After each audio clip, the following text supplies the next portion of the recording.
9 petites minutes. C'est tout ce qu'il aura fallu pour faire vaciller les fondations d'un empire politique vieux de 2 décennies, éclipsant même les remous de l'affaire Clearstream. En moins de temps qu'il n'en faut pour cuire un œuf dur, l'héritage de Nicolas Sarkozy s'est effondré. 9 petites minutes. C'est tout ce qu'il aura fallu pour faire vaciller les fondations d'un empire politique vieux de 2 décennies, éclipsant même les remous de l'affaire Clearstream. En moins de temps qu'il n'en faut pour cuire un œuf dur, l'héritage de Nicolas Sarkozy s'est effondré, balayé d'un revers d'archives explosives. L'ex-chef d'État venait de livrer une plaidoirie enflammée devant la commission d'enquête parlementaire, jurant la main sur le cœur n'avoir jamais vu la moindre trace d'un dinar libyen dans sa campagne. Planté face à Sébastien Lecornu, il affichait ce calme arrogant, forgé par des années de joute politique et de dossiers sulfureux, persuadé d'avoir une fois de plus roulé la justice dans la farine. Sauf que cette fois, la scène ne s'est pas terminée selon le script. Le Premier ministre s'est levé une mallette à la main et en quelques instants, l'hémicycle s'est figé. Ce n'était plus une audition, c'était une exécution publique. En une poignée de minutes, un trentenaire méthodique a pulvérisé ce qu'il restait du mythe Sarkozy. Pour saisir l'onde de choc qui allait pulvériser les murs feutrés du Palais Bourbon, en ce fameux janvier 2026, il faut remonter le fil du temps jusqu'au milieu des années 2000.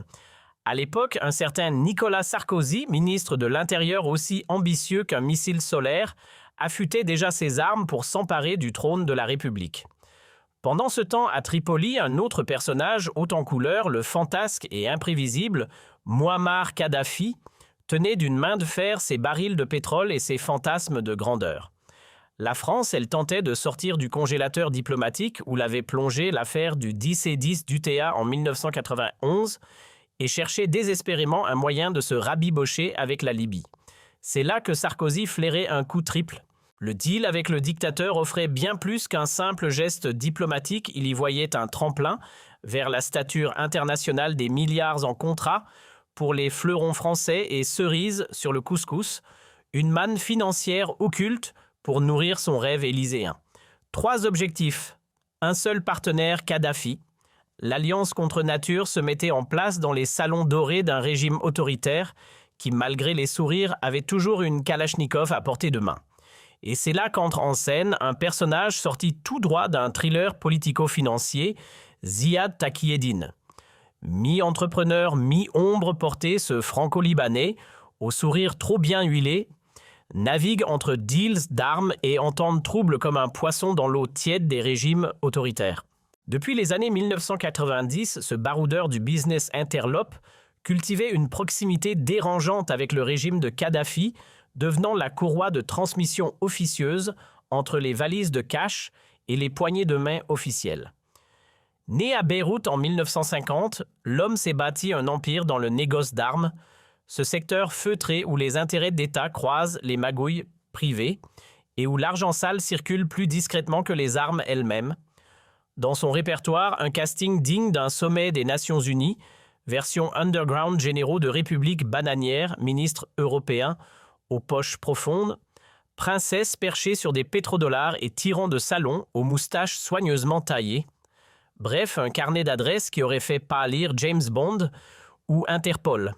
Dans le grand théâtre du commerce d'armement mondial, Ziad Takieddine n'était pas un figurant, c'était le machiniste en coulisses. Il maîtrisait chaque ficelle du système parallèle des pots de vin bien huilés, ce système occulte qui faisait tourner les engrenages des contrats militaires les plus juteux.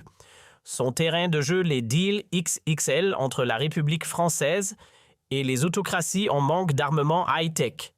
Et à chaque signature, il prélevait discrètement sa dîme, souvent entre 3 et 8% du montant total, un pourcentage maquillé élégamment sous les termes honorables de conseil stratégique ou mise en relation. En réalité, ces honoraires servaient surtout à graisser la patte des décideurs, qu'ils soient hexagonaux ou exotiques. Mais c'est avec la Libye de Kadhafi que Takieddine avait tissé ses liens les plus serrés. Depuis 1995, il contournait gaiement l'embargo international pour faire passer du matériel militaire français entre les mains du colonel. Une infraction habillée en service rendu qui lui valut l'estime et la confiance des services secrets libyens. Pour eux, il n'était pas un simple vendeur, mais un partenaire fiable, presque un agent non officiel. C'est d'ailleurs dans cette ambiance feutrée et confidentielle à l'hôtel Bristol en septembre 2006 que Takieddine lâcha sa fameuse phrase à peine voilée de cynisme « Monsieur Sarkozy, le guide de la Révolution, est tout disposé à arroser généreusement votre conquête de l'Élysée. » Aux yeux de Kadhafi, un seul homme à Paris valait la peine d'investir Nicolas Sarkozy. Pour le colonel, c'était lui ou rien. Aucun autre dirigeant français à ses yeux n'était assez audacieux ou assez intéressé pour signer une réconciliation durable entre Tripoli et l'Élysée et faire sauter ce fichu verrou sur les ventes d'armes. Mais bien entendu, un soutien aussi généreux n'allait pas s'afficher sur les radars diplomatiques. Il fallait que tout reste sous le tapis, loin des regards indiscrets. Le hic, c'est que ce genre de petites faveurs enveloppées de cash violent frontalement et brillamment toutes les règles du jeu politique français. Car depuis les affaires croustillantes des années 90, la loi tricolore ne plaisante plus. Ni entreprises étrangères, ni gouvernements amis ou pas, ni riches, mécènes hors frontières ne sont autorisés à mettre la main à la poche pour influencer une élection. Tout don est plafonné à 7 500 €, pas un centime de plus. Alors imaginez un présidentiable touchant plusieurs millions depuis une dictature, c'est un cocktail explosif mélangeant illégalité pure, diplomatie de l'ombre et haute trahison potentielle. Encaisser des millions venus tout droit des coffres d'une dictature étrangère, ce n'est pas simplement une faute grave, c'est un combo explosif, 10 ans de tôle au menu 1 million d'euros d'amende en dessert, et surtout un soupçon de trahison, qui laisse un arrière-goût amer dans la République. Car soyons clairs, quand un candidat à la présidence commence à dépendre financièrement d'un régime qui méprise ouvertement les valeurs démocratiques, c'est toute la souveraineté nationale qui vacille. Et pourtant, si l'on en croit les confidences postérieures de Takieddine Sarkozy, n'aurait pas simplement fermé les yeux, il aurait hoché la tête, en silence. L'opération, elle relevait presque du manuel pour débutants du financement occulte, des billets prélevés en liquide sur des comptes dissimulés en Libye, discrètement glissés dans des valises, puis convoyés vers Paris à la main. Une fois arrivés à destination, ces mallettes magiques étaient remises aux fidèles du candidat chargé de faire fondre les billets dans la machine électorale comme du sucre dans le café, ni vu ni connu, enfin jusqu'à ce que ça fuite. Entre la fin de l'année 2006 et les premiers jours du printemps 2007, alors que la France s'apprêtait à choisir son futur président Ziad Takieddine, jouait au messager, version au standing. 3 allers-retours discrets entre Tripoli et Paris, 3 livraisons d'argent liquide soigneusement planquées dans des valises diplomatiques, blindées contre les fouilles invisibles pour la douane. Selon ses propres dires plus tard, ce balai de cash aurait permis de transférer un pactole d'environ 5 millions d'euros, une manne représentant près d'un quart du budget officiel de campagne de Sarkozy. Autant dire qu'une bonne partie du carburant de la machine électorale venait tout droit du désert libyen. Mai 2007.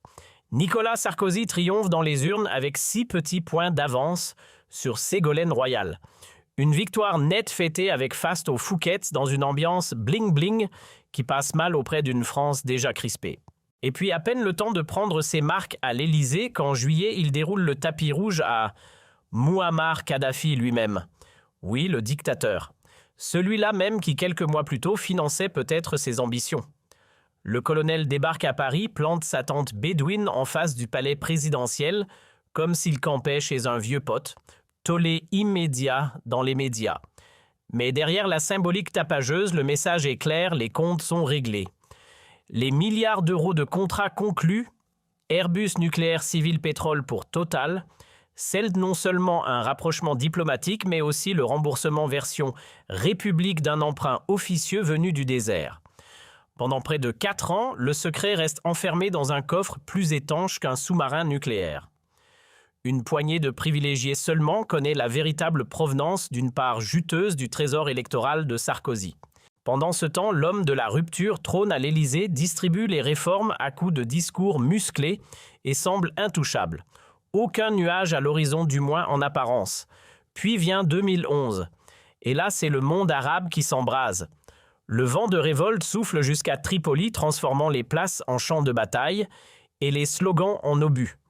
Ironie du sort, le même Sarkozy qui, quelques années plus tôt, serrait la main de Kadhafi sous les dorures de l'hôtel Marigny, devient soudain le premier à dégainer. Sous le drapeau tricolore, les avions français décollent, les missiles pleuvent, et l'ancien partenaire stratégique de Paris est rayé de la carte. En octobre, le colonel meurt criblé de balles, et avec lui s'éteint le seul homme qui connaissait tous les détails du pacte secret. Ce virage à 180 degrés fait naître une question aussi vertigineuse que dérangeante, et si Sarkozy avait en réalité voulu effacer plus qu'un dictateur? Et si la chute de Kadhafi n'était pas qu'un geste humanitaire ou une croisade pour la démocratie, mais une opération d'effacement, au sens littéral du terme, car quoi de plus efficace pour faire taire un témoin gênant qu'une guerre propre menée au nom des droits de l'homme? Les années suivantes n'ont fait qu'ajouter de l'huile sur le feu.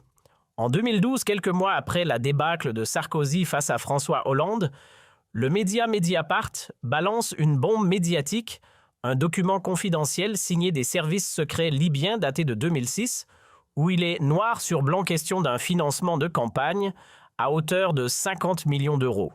50 millions! Un chiffre délirant peut-être gonflé par la rhétorique mégalomane du régime Kadhafi, mais suffisant pour rendre crédible la thèse du financement occulte. L'année suivante, 2013, un autre acteur revient dans la lumière, Ziad Takieddine. Coincé jusqu'au cou dans ses propres histoires de pots de vin, lié aux ventes d'armes, l'homme d'affaires choisit soudain la confession comme bouée de sauvetage. En échange d'une immunité partielle, il décide de tout raconter, ou du moins tout ce qui peut servir ses intérêts. Puis Takieddine décide d'enfoncer le clou. Devant les caméras de Mediapart du Monde et face au juge Serge Tourneur, il balance sa bombe. Selon lui, ce n'est pas une rumeur ni une légende urbaine, c'est du concret. 5 millions d'euros en liquide transportés à la main depuis Tripoli jusqu'à Paris, empaquetés dans des valises bien réelles et remis, dit-il, directement aux proches de Nicolas Sarkozy. Pas d'intermédiaire, pas de traces bancaires, juste le bruit des fermetures éclairs. Au début, l'opinion publique hausse un sourcil. Trop gros pour être vrai! Après tout, Takieddine traîne une réputation de marchand d'armes mythomane. Et pourtant, malgré le scepticisme ambiant, la justice, elle ne rit pas. Ses aveux détaillés, les dates, les lieux, les montants, suffisent à déclencher la machine judiciaire. Une information officielle s'ouvre pour une liste de chefs d'accusation longue, comme un jour sans fin corruption passive d'un haut responsable financement étranger, illégal de campagne recel de fonds publics et cerise sur le gâteau blanchiment en bande organisée. Le genre de combo qui fait trembler même les politiciens les plus blindés. Le juge Serge Tourneur, un vétéran de la justice au cuir épais, déjà connu pour avoir décortiqué l'affaire Elf dans les années 90, s'attaque au dossier Sarkozy avec la rigueur d'un chirurgien et la patience d'un moine copiste.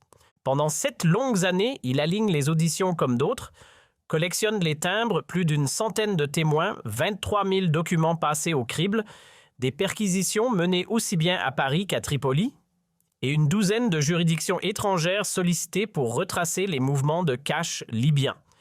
Le tout dans un seul but, retrouver la trace fantomatique de ces valises pleines de billets qui auraient traversé la Méditerranée sans laisser d'empreinte. Mais ce dossier, à force de rebondissements, finit par devenir un labyrinthe judiciaire. Entre 2014 et 2025, l'affaire tourne à la saga kafkaïenne, recours contre recours, vices de procédure et coups médiatiques s'enchaînent. Face à l'acharnement des juges, Sarkozy et son avocat Thierry Herzog, ex-bâtonnier stratège redouté et maître du contre-feu juridique, montent une défense d'une précision chirurgicale. Leur arme principale, le discrédit. Takieddine est repeint en menteur compulsif mythomane professionnel, prêt à vendre n'importe quelle version de l'histoire contre un peu d'indulgence judiciaire. Pour étayer cette thèse, la défense aligne une ribambelle d'anciens collaborateurs du marchand d'armes, tous prêts à jurer que l'homme n'a qu'un rapport lointain avec la vérité. Un jeu d'échecs procédural où chaque case sert à gagner du temps et à user les adversaires. Deuxième front de bataille, démonter pièce par pièce la crédibilité des preuves, l'équipe Sarkozy transforme la salle d'audience en atelier de démolition juridique.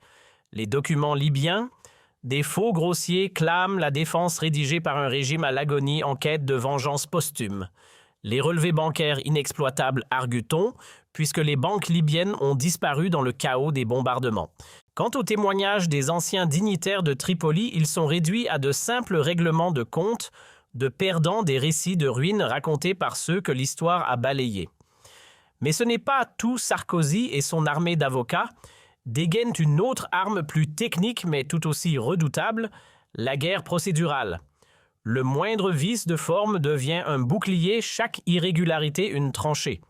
Les écoutes téléphoniques, une atteinte grave au secret de la défense, les perquisitions à son domicile, des humiliations inutiles et illégales.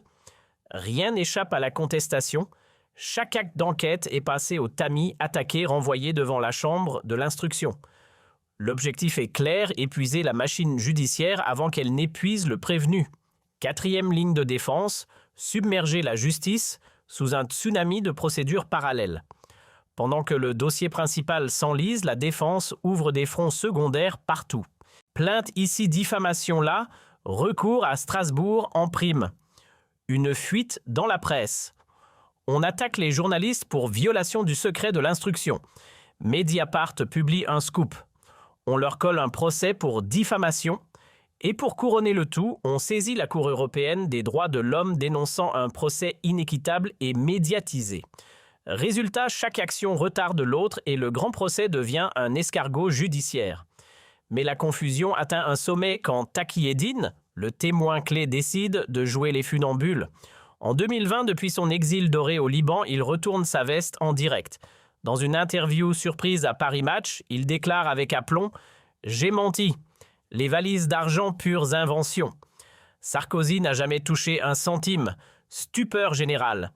Ce revirement spectaculaire brouille totalement les cartes. Les juges sont désorientés, les médias s'emballent. On parle de menaces d'arrangements financiers, de peur pour sa vie. Personne ne sait plus qui ment, qui manipule qui. Une seule certitude, la vérité, elle vient de se perdre quelque part entre Tripoli et Paris. À peine les mots de Taqi Eddine publiés que la défense s'en empare comme d'une arme nucléaire. Thierry Herzog, fidèle avocat et stratège médiatique, bondit devant les caméras. Vous voyez, il le dit lui-même. Notre client a toujours dit la vérité. Le témoin clé avoue avoir menti. Cette farce judiciaire doit s'arrêter ici et maintenant. Le clan sarkozyste galvanisé déclenche alors une opération de communication d'envergure. Plateaux, télé, tribunes, réseaux sociaux, tout est mobilisé pour transformer cette rétractation en preuve ultime de l'innocence de l'ancien président. L'opinion saturée de slogans et de certitudes commence à douter du dossier. Mais la trêve est de courte durée. 15 mois plus tard, nouveau coup de théâtre. Taqi Eddine, depuis Beyrouth, accorde une interview fleuve à Mediapart et retourne sa veste une seconde fois. J'ai été menacé, j'ai été payé pour dire que j'avais menti. Mais non, tout est vrai, j'ai bien transporté 5 millions d'euros de Tripoli à Paris pour Sarkozy. Et je suis prêt à le répéter devant la justice. Ce revirement sidérant plonge l'enquête dans un chaos absolu. Les juges, pris dans un tourbillon de contradictions, ne savent plus à quel Taqi Eddine se fier, le menteur, le repenti ou le repentant du mensonge. Devant tant d'incohérences, l'accusation chancelle. Comment convaincre une cour avec un témoin qui s'autodétruit à chaque interview? La vérité, elle semble avoir pris un aller simple pour nulle part. Malgré des années d'acharnement, les juges d'instruction Serge Tourner et Haïm Bourassi se retrouvent face à un mur. 2 magistrats d'une rigueur exemplaire respectés, jusque dans les couloirs du palais de justice, mais impuissants face à une vérité qui leur glisse entre les doigts. L'argent liquide, par définition, ne laisse pas de traces, pas de virements, pas de relevés, rien qu'un vide administratif béant. Quant aux témoins libyens capables d'éclairer l'affaire, la plupart ont disparu dans les flammes du chaos, de 2011 morts exilés ou simplement effacés de la carte. Les archives du régime, elles ont subi le même sort, brûlées, pillées, dispersées, avalées par le désordre d'une révolution sans mémoire. Parmi ces fantômes, un nom revient sans cesse, le colonel Abdallah Senoussi. Beau-frère de Kadhafi et chef des services secrets, il tenait les clés de la boîte noire libyenne. C'est lui qui gérait en secret les flux d'argent vers les alliés étrangers du régime. Capturé en Mauritanie, renvoyé en Libye, condamné à mort avant d'être relâché, on ne sait comment, Senoussi reste une énigme vivante. Quand les enquêteurs français ont enfin tenté de le questionner, il a opposé un silence glacial. Pas un mot, juste une justification simple et terrifiante. Je parle et ma famille meurt. Autre pièce manquante du puzzle Bachir Saleh. Ancien bras droit de Kadhafi, directeur de cabinet et gardien autoproclamé des coffres noirs du régime, il détenait sans doute les clés de la vérité. Mais au moment où la Libye s'embrase en 2011, l'homme disparaît comme par magie, embarquant avec lui, non pas des souvenirs, mais plusieurs centaines de millions de dollars. Aujourd'hui, il coule des jours paisibles dans un luxueux pays du Golfe, bien à l'abri derrière une diplomatie muette qui refuse obstinément de tendre la main à la justice française. Une commission rogatoire envoyée, une audition jamais obtenue. Saleh lui reste silencieux, protégé par le sable et l'argent. Quant aux fameuses archives bancaires libyennes, celles qui auraient pu trancher une fois pour toutes la question des valises d'argent, elles ont disparu dans la tempête. Bombardées, brûlées ou simplement englouties dans le chaos de 2011, elles ne sont plus qu'un mythe administratif. Les comptes, les preuves, les retraits, tout s'est effondré en même temps que les institutions d'un pays déchiré. Pour les enquêteurs français, c'est comme chercher un billet de banque dans le désert après la tempête. Les rares pièces bancaires sorties des décombres libyennes ressemblent plus à des puzzles brûlés qu'à des preuves. Pages manquantes, chiffres flous, signatures effacées, rien de net, rien d'irréfutable. Et bien sûr, la défense de Sarkozy s'y engouffre contestant chaque virgule, chaque cachet, chaque ligne d'encre comme s'il s'agissait d'une conspiration calligraphique. Après 13 ans d'un feuilleton judiciaire digne d'une série politique à rebondissement, la Cour d'appel de Paris finit en décembre 2025 par rendre un verdict qui fait trembler les deux camps un non-lieu partiel. Mot-clé partiel, officiellement faute de preuves suffisantes. Dans leur décision, les juges reconnaissent qu'il y a bien des indices lourds concordants troublants, mais pas de preuves absolues. En d'autres termes, tout pointe vers Sarkozy, mais rien ne permet de le condamner sans faille juridique. C'est le paradoxe français dans toute sa splendeur, l'odeur du scandale est partout, mais la certitude légale, elle reste introuvable. Sur le papier, c'est une victoire, mais une victoire d'avocat, pas d'innocent. Un succès arraché, non pas par éclat de vérité, mais grâce aux fissures du système, aux vices de procédure et à l'impossibilité de prouver l'indémontrable. La justice prudente le dit elle-même, ne pas être condamné ne veut pas dire être blanchi, simplement qu'aucune preuve ne suffit à clouer le coupable présumé au banc des accusés. Qu'importe Sarkozy lui transforme ce non-lieu technique en triomphe moral. À peine le verdict tombé, il descend les marches du palais de justice main dans la main avec Carla Bruni sous le regard admiratif de son avocat Thierry Herzog, le sourire du gladiateur qui croit avoir vaincu le cirque. Devant un mur de caméras, il joue sa scène la plus rodée, la posture du martyr réhabilité. Il parle d'honneur, de vérité, d'acharnement politique. 13 ans de calvaire, dit-il enfin, lavé par la justice. Son ton tremble juste assez pour paraître sincère, son regard fixe. Les objectifs juste assez longtemps pour dominer la narration. Une performance calibrée au millimètre. Ce jour-là, la justice a vaincu le mensonge. C'est par ces mots empreints de grandeur et de mise en scène que Nicolas Sarkozy s'adresse à la nation, le ton grave, la main sur le cœur, le regard fixé sur les caméras. L'ancien président retrouve ses accents de tribun. Pendant 13 ans, j'ai été sali, accusé, humilié. On a piétiné mon honneur, traîné ma famille dans la boue, mais je n'ai jamais douté que la vérité finirait par triompher. La foule applaudit, les flashs crépitent. Il parle de dignité, de persévérance, de victoire morale. Et conclut la voix vibrante « Je suis innocent. Totalement. Définitivement. Lavé de toute infamie. Une tirade digne d'un dernier acte de tragédie politique avec en fond le parfum d'une revanche soigneusement mise en scène. Mais derrière cette proclamation théâtrale d'innocence absolue se cache un détail juridique que Sarkozy préfère taire un non-lieu. Ce n'est pas une absolution, c'est une impasse. La justice ne l'a pas déclaré innocent, elle n'a simplement pas réussi à le déclarer coupable. Nuance subtile mais capitale. Et pourtant, dans sa guerre de communication, l'ancien président brouille volontairement les lignes. Il ne veut pas seulement échapper à une condamnation, il veut réécrire le récit, se transformer aux yeux du public en victime héroïque d'un système injuste, plutôt qu'en politicien rusé qui a su profiter des failles de la machine judiciaire. Une leçon magistrale de storytelling politique transformer le doute en victoire et l'ombre en gloire. Armé de ce non-lieu fragile comme un château de cartes, mais politiquement exploitable à souhait, Nicolas Sarkozy lance en janvier 2026 une vaste opération de reconquête médiatique. 13 ans de soupçons de juges de fuite de rumeurs balayés d'un revers de manche, l'ancien président veut réécrire sa propre légende. Il publie un ouvrage au titre à la fois plaintif et provocateur, La vérité sur l'affaire libyenne, 13 ans de persécution politique. Un livre manifeste où il se pose en victime héroïque d'un système corrompu et qui, sans surprise, grimpe instantanément en tête des ventes. Entre l'aura du scandale et une campagne promotionnelle millimétrée orchestrée par ses fidèles relais médiatiques, le succès est garanti. S'ouvre alors un véritable marathon télévisuel.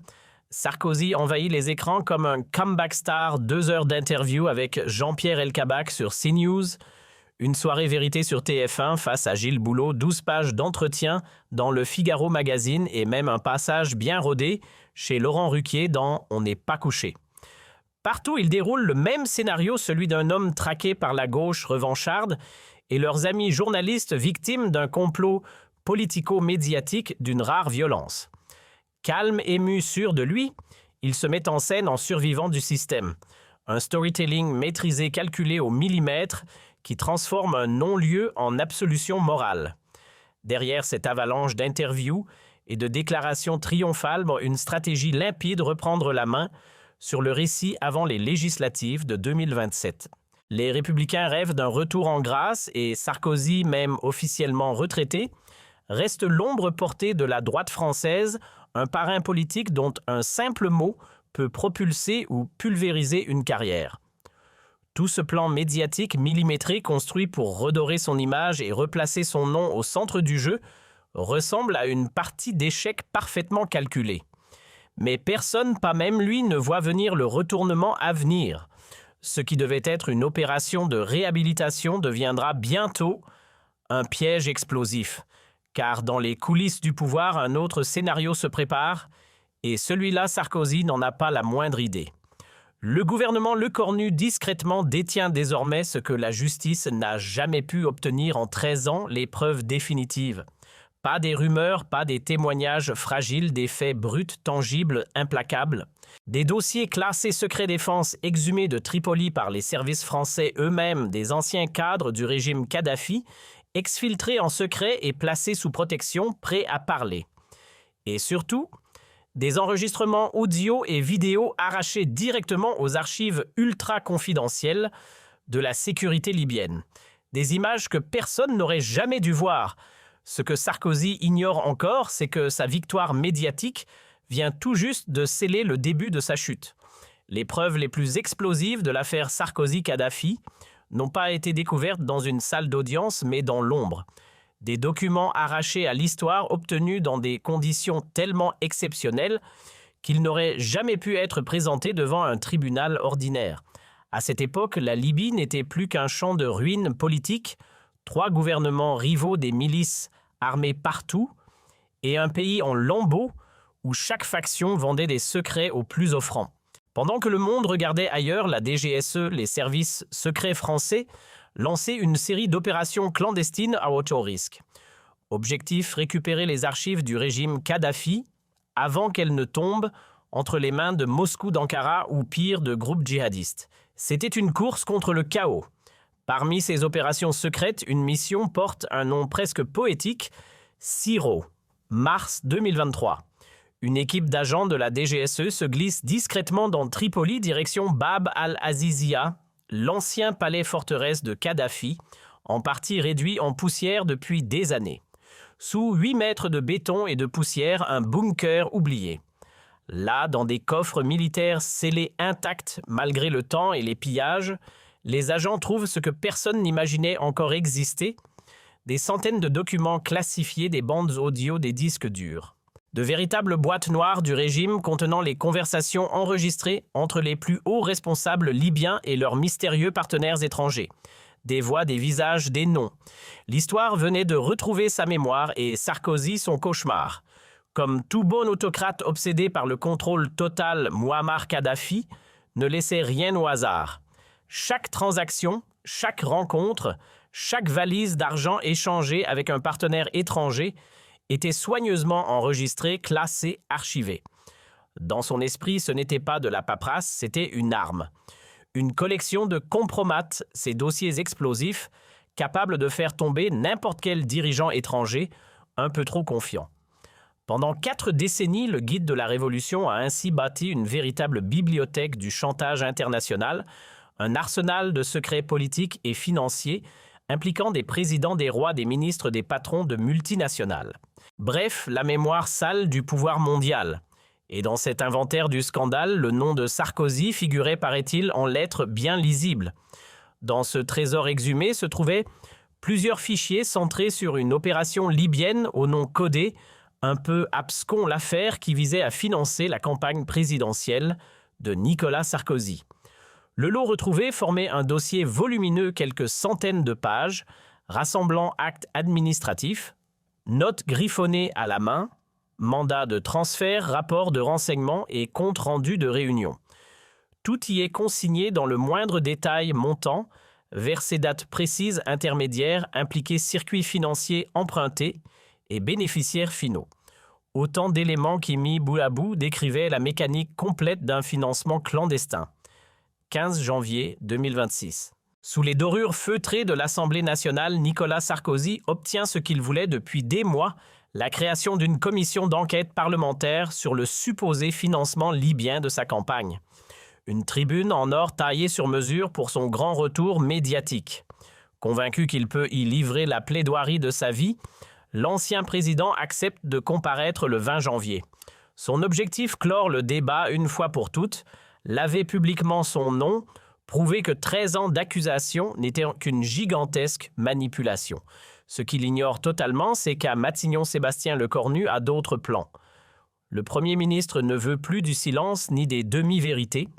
Avec l'aval direct d'Emmanuel Macron, il décide de frapper un grand coup révélé en pleine audition télévisée les preuves confidentielles que les services secrets français ont patiemment accumulées. Fini la rumeur, place à la bombe. L'objectif ?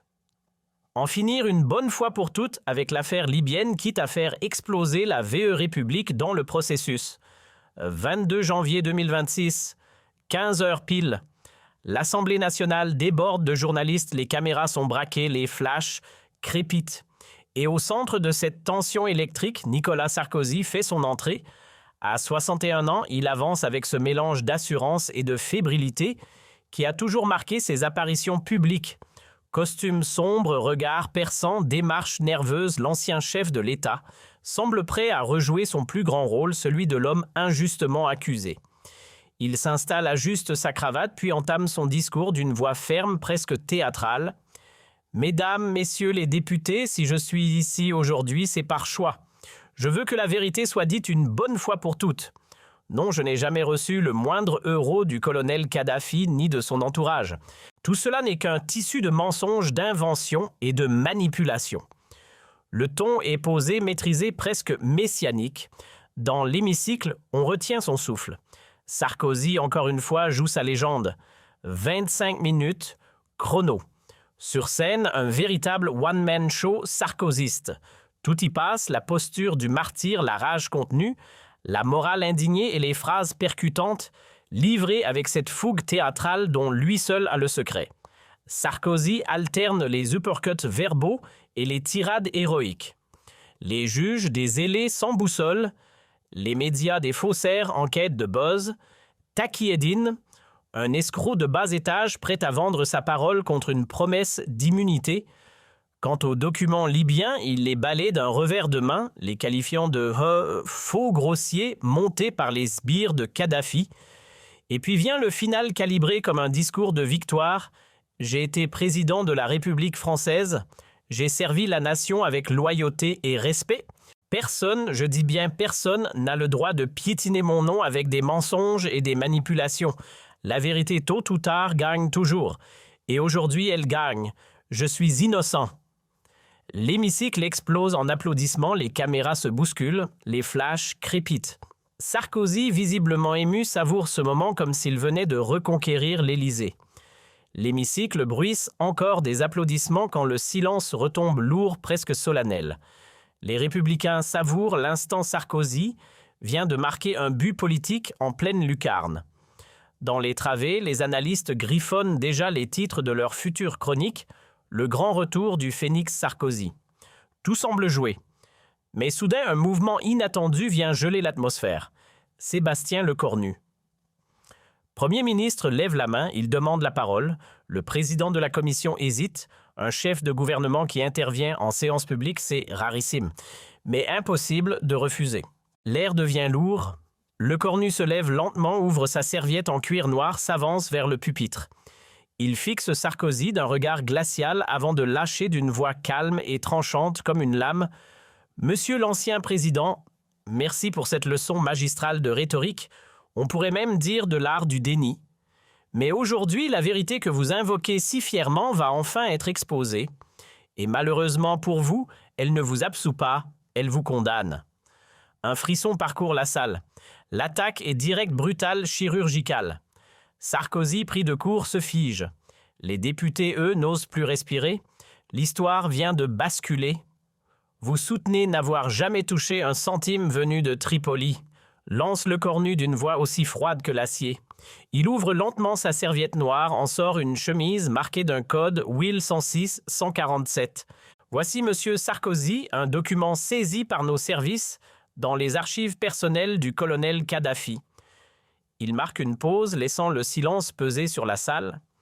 Il s'agit d'un ordre de virement signé de la main de Bachir Saleh, directeur de cabinet du guide, autorisant le retrait de 5 millions d'euros en liquide depuis les comptes secrets du régime destiné, je cite, au financement de la campagne NS. Ces deux lettres, Monsieur Sarkozy, sont vos initiales. Un frisson parcourt l'hémicycle. Les députés se figent, les flashs s'emballent. Sur les écrans géants, le visage de Sarkozy se décompose lentement, son teint pâlit, sa mâchoire se crispe. Lecornu ne laisse aucun répit. Vous affirmez que Taqi-Eddine a tout inventé, alors expliquez ceci. Il brandit de nouveaux documents. Voici les relevés bancaires libyens faisant état de 3 retraits d'espèces. Novembre 2006-janvier 2007, mars 2007, les mêmes dates que celles citées par Taqi-Eddine. Quelle incroyable coïncidence, vous ne trouvez pas?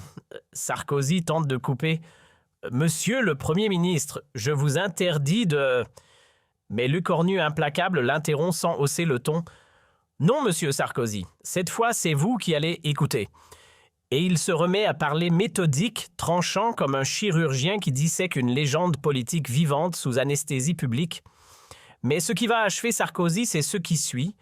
Lecornu referme lentement son dossier, prend une respiration et déclare d'une voix mesurée « Les éléments les plus accablants ne viennent pas du papier, mais du son. » Il appuie sur un bouton. Le silence tombe, un silence d'autopsie politique. Dans l'hémicycle, on n'entend plus une mouche voler. Puis une bande audio grésille dans les haut-parleurs, une voix familière reconnaissable entre mille, celle de Taqi-Eddine en français clair. Le ministre est satisfait du premier versement. Il demande si le deuxième peut être avancé à janvier au lieu de février. Un court instant, puis une voix arabe calme répond. La traduction s'affiche sur les écrans. « Pas de problème, le colonel a donné son accord. Dit à Sarkozy que la Libye n'oublie jamais ses amis. » L'effet est foudroyant, les visages se figent. Certains députés se regardent incrédules. Sarkozy lui a le teint d'un homme qui vient de recevoir sa propre autopsie en direct. Lecornu poursuit sans lever la voix. « Vous dites ne jamais avoir rencontré Taqi-Eddine. Alors comment expliquez-vous cela ?»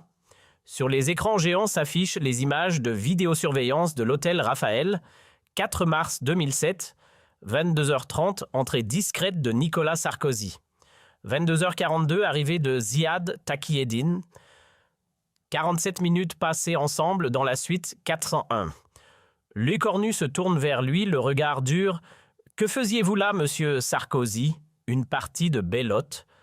Chaque phrase tombe comme un coup de massue.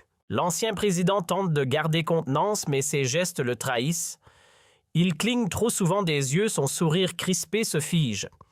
Les républicains pétrifiés comprennent que la chute a commencé. Lecornu n'a pas fini. Il se penche légèrement vers le micro, le ton toujours calme, presque professoral. Parlons maintenant de votre plus fidèle lieutenant, Claude Guéant. Un murmure parcourt la salle. Le Premier ministre continue implacable. Avril 2008. Quelques mois à peine après votre élection, M. Guéant ouvre un compte discret aux Seychelles. Peu après 500 000 € en liquide y sont déposés. Un demi-million sorti de nulle part. Jusqu'à aujourd'hui, aucune explication crédible. Alors dites-moi, Monsieur Sarkozy, devons-nous vraiment croire qu'il s'agit d'un pur hasard, que cette somme miraculeuse n'a aucun lien avec les valises libyennes? L'effet est immédiat. Un tonnerre de murmures secoue l'hémicycle. Des députés se lèvent, d'autres échangent des regards stupéfaits. Lecornu reste impassible, attendant que le tumulte retombe. Puis lentement, il referme sa chemise, relève la tête et lâche d'une voix tranchante « Nous arrivons, Monsieur le Président, à la partie où les masques tombent. » Et puis Lecornu lâche la bombe ultime. Il se redresse, plante son regard dans celui de Sarkozy et déclare lentement « Il reste une dernière question, Monsieur le Président, la plus lourde de toutes. » Le silence devient presque palpable. En 2011, c'est vous qui avez ordonné les frappes en Libye. Et c'est cette intervention qui a précipité la chute et la mort de Mouammar Kadhafi. Or, plusieurs témoins libyens exfiltrés sous protection française affirment que dans les dernières semaines de sa vie, le colonel menaçait de tout révéler, les transferts d'argent, les valises, les accords secrets. Il aurait prévenu votre entourage: si Paris continue à soutenir les rebelles, je parlerai. Quelques jours plus tard, il était mort, exécuté dans des conditions jamais élucidées. Lecornu s'interrompt, fixe Sarkozy et lâche d'une voix glaciale « Alors dites-nous, Monsieur Sarkozy, Kadhafi est-il mort parce qu'il en savait trop? L'avez-vous fait taire pour de bon ?» L'onde de choc est immédiate. L'hémicycle explose. Les députés crient, certains se lèvent, d'autres filment la scène en direct. Sarkozy bondit furieux, le visage cramoisi. « C'est une honte, une mascarade. Je refuse d'écouter une chose pareille. » Mais Lecornu ne cille pas. Il reprend d'une voix plus dure encore. « Ce qui est honteux, Monsieur Sarkozy, ce n'est pas la question. C'est qu'un président ait troqué l'honneur de la France contre les valises d'un dictateur. Ce qui est honteux, c'est d'avoir menti à une nation entière pendant 2 décennies. Et ce qui est le plus honteux, c'est que vous soyez encore ici à croire que nous allons gober vos mensonges. » Un silence glacial s'abat à nouveau. Le mythe Sarkozy vient de se fissurer en direct. Et puis survient la phrase qui fera basculer l'histoire. D'un ton calme, presque solennel, Lecornu conclut « Monsieur Nicolas Sarkozy, au nom du peuple français que vous avez trahi, je demande officiellement au procureur de la République d'engager sans délai des poursuites pour haute trahison, corruption aggravée et complicité d'assassinat. Votre statut d'ancien président ne vous mettra plus à l'abri. La vérité a gagné, mais pas la vôtre. » L'onde de choc est instantanée. L'Assemblée explose en un tumulte assourdissant. Des députés crient, d'autres applaudissent. Sarkozy, livide, quitte l'hémicycle précipitamment escorté par ses gardes du corps, tandis que les caméras capturent chaque seconde de sa débâcle. Son visage, autrefois symbole d'autorité, n'est plus qu'un masque d'effet vidé. Le tribun de la République vient de perdre sa voix. Le lendemain, la presse française ne parle que de cela. Le Monde barre sa une. L'affaire libyenne, la chute de Sarkozy. Mediapart publie les enregistrements audio intégraux. Libération dévoile les témoignages inédits d'anciens dignitaires libyens. Les unes s'enchaînent. Lecornu pulvérise l'héritage Sarkozy. Les preuves qui accablent l'ancien président. Chaque média enfonce le clou. En quelques jours, le château de cartes s'effondre, d'anciens collaborateurs se mettent à parler. Les républicains s'entre-déchirent entre loyalistes et déserteurs. Guéant finit en garde à vue et l'avocat Thierry Herzog lui-même est visé pour obstruction à la justice. Le mythe s'écroule pierre après pierre. 3 mois après ce face-à-face resté dans les annales, les répercussions furent titanesques, à la fois diplomatiques et judiciaires. Le parquet national annonça l'ouverture d'une enquête pour haute trahison, l'infraction la plus extrême qu'un ancien président puisse affronter, sous la VE République, Dans la foulée, Nicolas Sarkozy fut placé sous contrôle judiciaire passeport, confisqué, interdiction de quitter le territoire, pointage hebdomadaire obligatoire. Mais au-delà du volet pénal, c'est l'effondrement symbolique qui frappa le plus fort. L'homme qui ambitionnait d'entrer dans l'histoire comme le grand réformateur de la France y est finalement gravé comme le président déchu, celui qui aurait troqué la diplomatie nationale contre les valises d'un dictateur déchu. Une chute vertigineuse qui scelle à jamais la frontière entre le pouvoir et la compromission. Ce jour-là, l'écornu n'a pas seulement fait tomber un homme politique, il a libéré la vérité, résumera plus tard l'historien Patrick Whale. Pendant 2 décennies, Sarkozy avait échappé à tout, aux juges, aux journalistes, à la vérité elle-même. Il aura fallu le cran d'un Premier ministre décidé à en finir avec le mensonge pour briser ce silence d'État. Dès lors, Lecornu devient une figure quasi mythique, le visage d'un courage institutionnel que la République n'avait plus connu depuis longtemps.